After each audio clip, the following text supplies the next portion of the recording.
You're listening to the Fantasy Alarm MLB DFS podcast with hosts John Impemba and James Grande.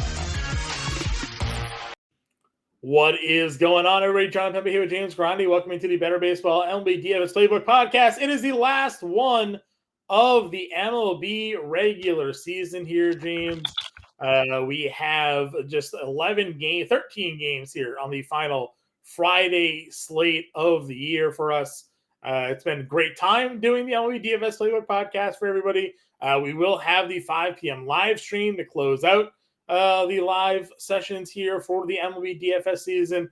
James and I will be off for a couple of weeks, and then we come back with the NBA DFS Playbook live stream and podcast series. So if you like the NBA, you can hang with us. James and I will be doing that content. But for now, closing out the MLB season here, 13 games on a Friday. 13 games on a Friday, including Coors Field with our beloved John. You know what? This is so poetic for us. The Minnesota Twins are in Coors Field on our last day with the podcast and live stream against Ty Block. If you don't think we're stacking all Minnesota, we are stacking Twins on our final podcast and live stream of the year. You haven't watched the show all year. But it has been an honor and a privilege to serve the battlefield with you for like a 10th consecutive year. And as we've talked about, like just going to go right into the basketball season after a couple weeks. But this was a long baseball's a long season. Baseball's a long season. But it is. But it was a lot of fun. It was a lot of fun. So before we do get into the final DraftKings breakdown here of the podcast season, shout out to rtsports.com, our sponsor all season long. Go to rdsports.com/alarm, promo code alarm23. New users will get that 100% deposit match up to $200 with their first deposit. Go to rtsports.com/alarm. DraftKings main slate, 13 games on the board. We got some weather potential coming up the East Coast here. So the Mets, dealing with some potential rain here. Boston, Baltimore, and Baltimore dealing with some rain on this 13-game slate. So we'll see how those two games are impacted. When it comes to pitching on this slate, though, kind of interesting, right? We have some teams that have kind of set their rotations. We're unsure on pitch limitations. We have no pitchers over $10,000 on this slate, even though it's 13 games. It feels like there's 45 pitchers on the player pool. So figuring out where to go and how we're going to go about it could be a little bit of a challenge here. Yeah, I mean, I think maybe the first thing we should look at is who's making a case for a playoff push. So right off the bat, we just want to jump into things, Zach Gallen, Nathan Eovaldi, both those guys are pitching for their postseason lives because Arizona, although Arizona feels pretty safe for them that they're going to get in, there's obviously the off chance that they lose out. And don't. The Cubs are not doing that, losing. They just got swept by the Braves. So right now, let's see, going into it, Arizona is up 1.5 games on Miami. So they're up 2 on the Cubs, and they're up 3 on Cincinnati. So Gallen can pretty much seal the deal here and clinch for Arizona. So he'll be a full go. I like that spot against Houston. I don't like the spot against Houston, but I like that they need him, and he has been very good for most of the year. So I'd get to Gallen. Same thing can be said for Eovaldi. I know he hasn't been great since returning, coming off a tough start against Seattle, but he gets to make amends here. And in a postseason push, might be a fade just given where Eovaldi has been, but they need him to return to the Cy Young form he was prior to the injury. But it is a tough pitching slate to figure out where, because I think both you and I understand Gallen and Eovaldi aren't in the easiest spots. Like, where would you definitively go? Lance Lynn. Lance Lynn? Think so. I know you were asking about Gallen and Eovaldi, but I'm looking. I don't think so. I don't think I would go to either of those. I don't think so either. Lance Lynn against San Francisco might be where I would go. My question to you is Lance Lynn being used in the postseason? Probably, right? Like he is probably as a starter. Is he their third starter? I mean, Because maybe, like but do you we've think seen, are you thinking they'll limit him here? I guess I don't. we've seen that a couple times. Sure, This week with the Twins doing it, the Brewers did it. The who else did it? I forget who else, but like they're setting up their rotations for the sure. postseason. So I'm not saying I'm not in on Lynn because it's been a very very very long pass to Jaden Reed. We need people here needed that. People here They're not. definitely needed Yeah, that. people in this chat needed the Jaden Reed reception there. So Sorry, I didn't mean that was I just mean, no, I listen, couldn't say. we're multitasking here. We're multitasking. That's what we're about. I don't know. So someone in this chat here needs 8 yards from Aaron Jones for like $1,700. Could be this guy. Yeah, You know, could be this could guy. be this guy. Could So we'll be. see Could if be. Aaron Jones can finish a Hey, 26 you're wearing rushing Packer yards. green, So it's true. and you wore Packer green for Aaron Jones. True. Like, show some respect, Aaron Jones. Like, come on, John. John did this for you. Yeah. So Lance Lynn, great spot against San Francisco. Good ballpark. So I like that. Winans, would you go Winans here? I picked up Winans in seasonal fantasy roto, so like I think so. He's got a couple of good starts here. Under his belt. So I think you could go Winans here. I think so as well. 8,700 is not the best price, but Washington's obviously fallen off a cliff. Taijuan Walker is interesting, John, because he hasn't been great, but the Mets offense only hits lefties. And Taijuan Walker wins a lot of games. He has 15 wins this year, 5 losses. So maybe Taijuan Walker, $8,100. Brian Wu is always a tournament play, but Texas is a little scary. Okay, here's one. Baltimore officially wins the division. Yeah. Right? They've officially won the division. Yep. Nick Pivetta, $7,600. I assume Baltimore rests maybe everybody. Sure. Keep an eye out on the Baltimore lineup because if it's, without Gunnar, without Adley, without Santander, I am 100% interested in Pivetta at $7,600. I picked up Pivetta for the Royal League as well for that same reason. To just thinking the recent performances, strikeouts have been there. I'm with you. I think Pivetta is a strong play, and look at the price. $7,600 is a bargain for 13 games here. Yes, and he's coming off, back. He's probably pitching his way into. You think he makes the Red Sox rotation next year? Is he on the team next year? I don't know. I don't know how many years ago. Let's see. Pivetta spot track. Because he has pitched his way back into a big league rotation. He's going to be in a rotation next year. Yes, I would agree with you. Let's see. Current active salaries. Pivetta. Where is he? Pivetta's on 1 year. So believe it or not, Pivetta is still on arbitration years. What? Yeah. He has. I cannot believe that. He's not an unrestricted free agent until 2025. He's got 1 year of arbitration left at 31 years old. I don't know. And I would probably play Pivetta at 7,600. Yeah, as maybe my favorite play if and when we get Baltimore starters ruled out because that's coming. Mm-hmm. I would agree with you. I think that's fair. I mean, I guess unless we get actual. I'm trying to think here. So would you pitch Ryu then? Because Toronto's. I would. Yeah, maybe. I'm just thinking of things that matter, and I'm not saying everything has to matter. Like Sure. Carlos Rodon at 7,100 Against Kansas City. prob probably matters. You know why? Because Carlos Rodon needs to pitch well, Mhm. like going into the offseason, Right. because he hasn't. So I think that's a spot I would go. Chase Silseth had been great before the concussion. He's coming off the IL.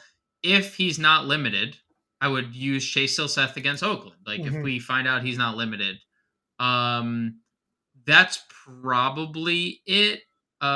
Maybe Williamson. We've talked about the St. Louis struggles against lefties lately, and Wade Miley mowed him down again the other day. One run, maybe Williamson against St. Louis. We'll see, but so I think there's some actually decent value. I actually like the 7K tier more.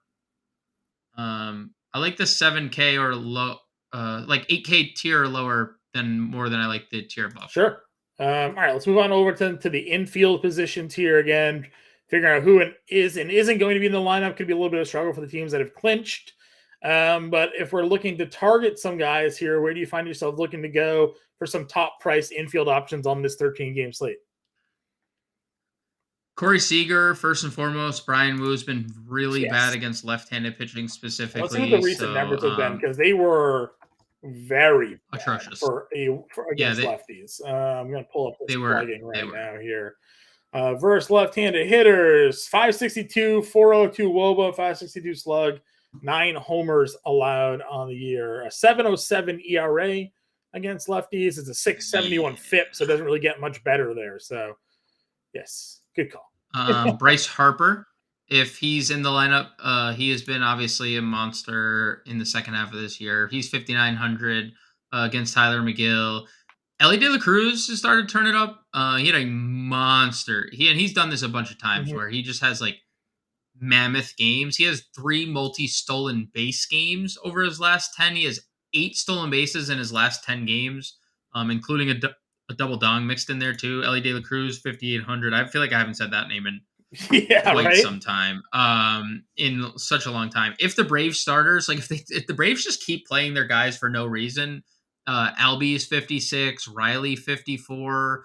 That actually feels kind of cheap compared to what it's Ellie been. has 35 And stolen then bases in 95 games. Sorry to cut you off, but that number dude, is just he shocking. has 8. Well, dude, he has 8 in his last 10. Like, what is like the guy has been a freak of Yeah, nature. And I'm just gonna go look at Minnesota prices for the that's why infield. not. Polanco There's 53. Rogers Uh, or not Rogers, Jeffers, right? That's a catcher. Jeffers is Jeffers 42. A 42. pricey, but Yeah, a little pricey, but it's cores. But it's the bump. yeah. Castro 4,000. Kirilov probably not in the lineup Kind of against a sucks lefty, that but it's a Solano in lefty, the not a lineup. righty, because we like Kepler, we I like Wallner, know. we like Kirilov, Brutal, brutal. but we might future weekend plays. We'll get some righties in the mind here for And honestly, on the other side of the game, John, I would play some Rockies. By the way, yes. I mean, you I like know the you know you you like know the I yeah, Rockies on Thursday, and they came through in a big way for you. So no yeah. argument I'd go there. back to the well on all of them. Sure. Let's see. Mid-tier and value plays. Edmonds against Williamson gets a righty-lefty spot for him there at short. I mean, if we're not in on Seattle, like Josh Rojas could be a play. Yep. He's been, obviously there's been struggles there. We like Pivetta. We've been playing a lot of O'Hearn. I don't know if that Yes. would Yes. continue. Both those things can be. Yeah, both those things can be true though. Like we can, Pavetta's been hittable at times. Sure. Where else are we looking to go here? Drury, Okay. Yeah. Drury Yeah. against Big Granite Road fan. Waldisuck, 4,300. And I feel I I would feel that play way Glaber probably about a Torres. lot a lot of the Angels here because they do have some guys that hit lefties pretty Angels, well. yeah. Nato, Grichuk led off the other Yep. day, so could get that. I would play Glaber Torres. Okay. I would play Glaber Torres against Jordan Lyles. Yeah, I mean, Glaber's having a very solid year.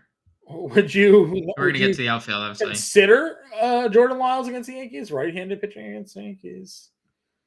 Like I know where you're going with this. I do, but like I would say the one thing you worry about is the home run, Sure. and with Aaron Judge, like I mean, dude, Yeah, he's the cover of the show. I already made him the cover of the show. I agree. All right, let's move on Preemptively to already outfield did. then, and let's talk about Aaron Judge here. $6,300 Yeah, I mean, against yeah, Lyles. yeah. Good chance for a home He's run my if home we run see call. it. He's my home run call. Yeah, he's my home run call. I'm just gonna say it. I'll just get it out of the way now. Like it's gonna be my home run call at 5 p.m. tomorrow too. He's my. Yeah. That's not changing. Yeah. Mookie gets Win. Carroll gets France. Schwarber gets McGill. Some power, obviously, there that you can take a look at and target. Soto on Cease if you want to go there. JD versus Win. So some good options up over 5K. Yeah, there are a ton of options over 5K. I think Soto is probably one of my favorite against Dylan Cease with how bad Cease has been and how good Soto has been. 16 RB. He has 26 runs and RBIs combined over his last 10 games. Is that good? So, sign me up for some Juan Soto in current Another form. guy that over the last month has turned his entire seasonal perspective around in terms of Yep. production here. So going to be 135, 100 plus guy. I mean, crazy.